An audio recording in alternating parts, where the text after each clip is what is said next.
Shalom dan selamat sore. Perkenalkan, nama saya Nasmiati Eden Dipa dengan NIRIM 2020222977 dari kelas C Teologi Angkatan 2022. Pada saat ini saya akan membuat video mengenai pemikiran Habermas mengenai hermeneutik sebagai tugas UTS dari mata kuliah hermeneutika.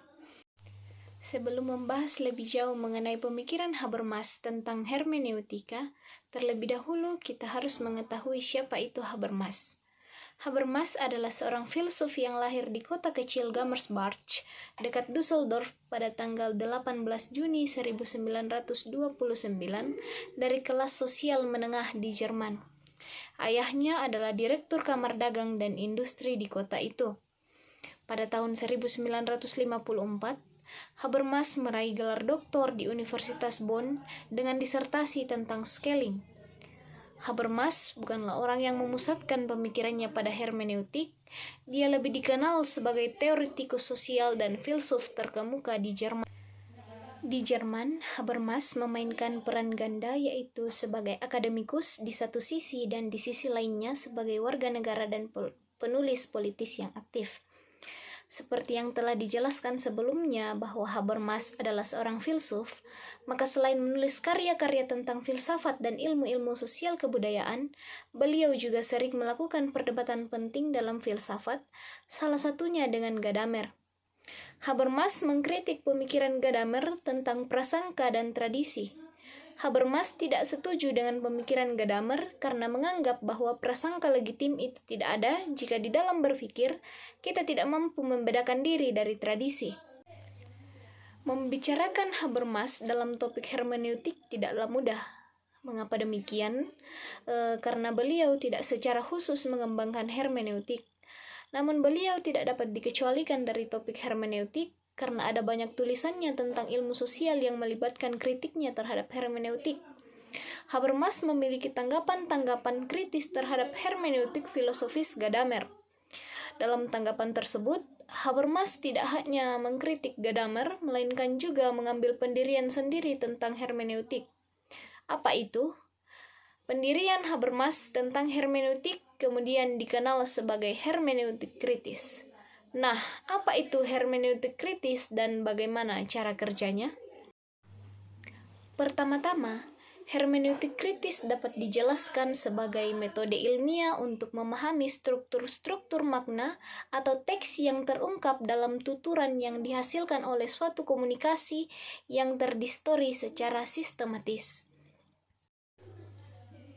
Ada dua hal dalam batasan ini yang perlu dijelaskan, yaitu metode ilmiah dan teks sebagai hasil distorsi. Pertama, Habermas pada masa mudanya kembali pada Dilthey dengan mengkhususkan kembali hermeneutik sebagai metode ilmiah. Ada dua tipe metode ilmiah yang menurut Habermas menjalankan hermeneutik kritis, yaitu psikoanalisis Freud dan kritik ideologi Marx. Kedua, baik psikoanalisis maupun kritik ideologi menghadapi suatu teks yang tidak lazim karena susunan-susunan makna yang tertulis di sana merupakan hasil distorsi sistematis yang tidak disadari oleh penulisnya sendiri.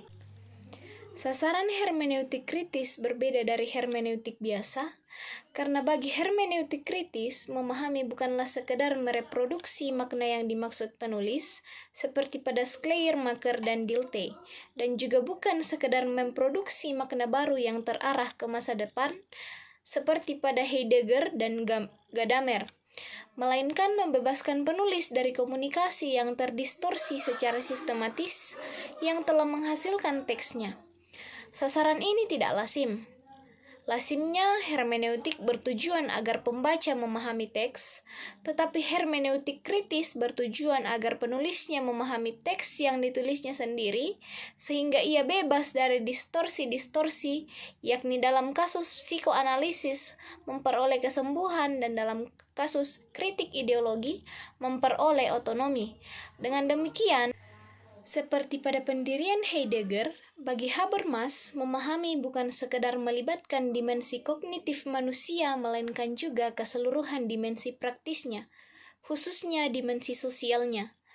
Kebenaran akan membebaskan praktik hidup agar sesuai dengan kebenaran itu. Nah, perbedaan hermeneutik biasa dan hermeneutik kritis. Yang pertama, hermeneutik biasa memproduksi makna yang dimaksud oleh penulis teks, sedangkan hermeneutik kritis membebaskan penulis teks dari komunikasi yang terdistorsi secara sistematis. Kemudian, hermeneutik biasa bertujuan agar pembaca memahami teks, sedangkan hermeneutik kritis bertujuan agar penulis mampu memahami teks yang ditulisnya sendiri. Nah, bagaimana dengan cara kerja hermeneutik kritis?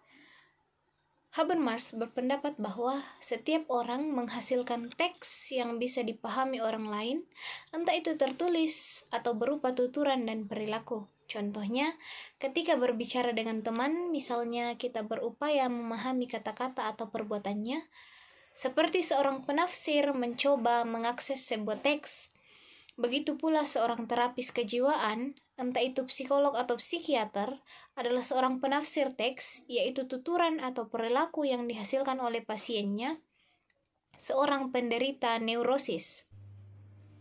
Habermas menjelaskan bahwa keseluruhan makna yang terbuat di dalam teks itu mengalami kerusakan dari dalam.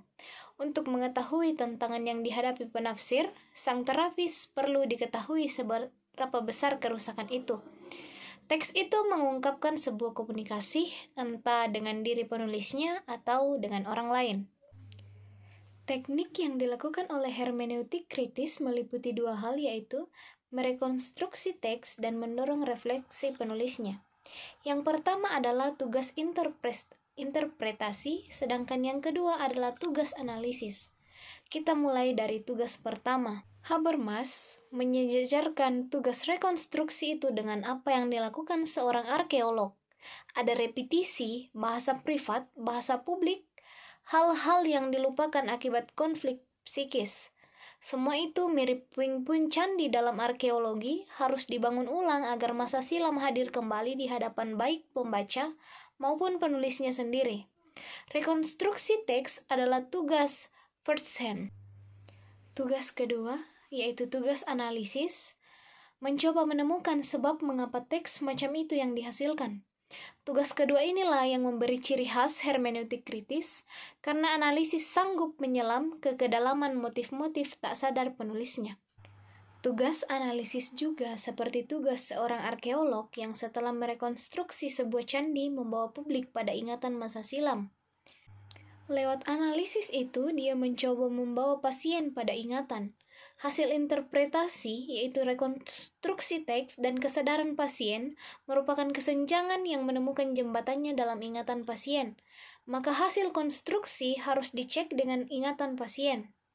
Ingatan pasien itu menentukan ketepatan konstruksi. Kalau tepat, pastilah konstruksi tersebut juga bagi pasien dapat membawa kembali sebuah fragmen sejarah hidup yang hilang, yakni mendorong refleksi diri. Kesembuhan itu terjadi juga karena ada kepentingan emansipatoris yang mendorong pasien untuk merefleksikan dirinya sehingga kembali pada ingatannya. Dalam hermeneutik kritis, memahami bukan hanya tugas pembaca, melainkan juga tugas penulis. Keduanya mulai dari keadaan yang sama-sama gelap, tetapi lambat laun menjadi jelas. Lewat interpretasi si penafsir memperoleh pemahaman, tapi baru bagi diri penafsir itu. Itulah hasil rekonstruksinya. Hasil ini tidak banyak gunanya jika si penulis sendiri tidak juga ikut memahaminya. Lewat analisis, si penafsir mencoba menghubungkan hasil interpretasi itu dengan kehidupan mental yang terganggu dari penulisnya, sehingga penulisnya mau menerima kenyataan itu. Tugas hermeneutik kritis tercapai bila pemahaman bagi penafsir juga merupakan pemahaman bagi penulis. Proses penuh susah payah untuk sembuh dan menyembuhkan ini merupakan proses pembebasan, maka memahami dalam arti itu berarti juga emansipasi. Hermeneutik kritis Habermas mencoba menghadapkan penulis teks dengan teks abnormal yang ditulisnya tanpa kendali kesadarannya agar ia dapat memahami teksnya sendiri dan mengenali distorsi tak sadarnya, dan dengan cara itu ia teremansipasi dari ketidaksadaran menuju kesadaran. Jadi, apakah memahami menurut Habermas? Kita boleh merumuskan memahami menurut Habermas sebagai praksis pembebasan. Habermas melihat memahami sebagai proses epistemis, tetapi lewat Gadamer, ia menempatkan proses epistemis itu dalam konteks yang lebih luas, yakni konteks praktis komunikasi sosial. Memahami beroperasi di dalam komunikasi sosial sehari-hari. Dalam konteks ini, kerap terjadi gangguan-gangguan komunikasi atau apa yang disebutnya komunikasi yang terdistorsi secara sistematis. Memahami partner komunikasi berarti berupaya untuk menangkap kendala-kendala komunikasi yang menyebabkan kesepahaman sulit dicapai. Praktik kritik ideologi dan psikoanalisis memperlihatkan bagaimana memahami merupakan sebuah jeripaya untuk membebaskan partner yang mengalami distorsi sistematis dalam komunikasi. Betul bahwa tujuan akhir proses memahami adalah kesepahaman, tetapi sebelum sampai ke sana, kesepahaman palsu seperti tampak dalam otoritas dan tradisi harus diatasi. Dalam arti ini, Habermas melakukan kritik atas kesepahaman atas nama kesepahaman. Memahami secara kritis ideologis merupakan praksis pembebasan dari kesepahaman semu, hasil dominasi untuk mencapai kesepahaman rasional yang bebas dominasi. Berdasarkan teori hermeneutik kritis Habermas, saya secara pribadi sependapat dengan beliau yang memahami bahwa memahami sebagai pembebasan. Karena menurut saya, untuk membebaskan seseorang dari luka atau kesedihan, memang perlu melakukan pendekatan-pendekatan tertentu untuk memahami maksud tersembunyi dari teks yang disampaikan baik secara lisan maupun secara tertulis. Nah, melalui itu semua, ketika kita sudah melakukan pemahaman atau kita sudah mengerti maksud dari teks tersebut, maka kita bisa membawa seseorang tersebut pada kesembuhan dan melupakan luka-luka lama yang ada di dalam dirinya. Sekian video dari saya, lebih dan kurangnya mohon dimaafkan. Shalom, terima kasih dan selamat sore.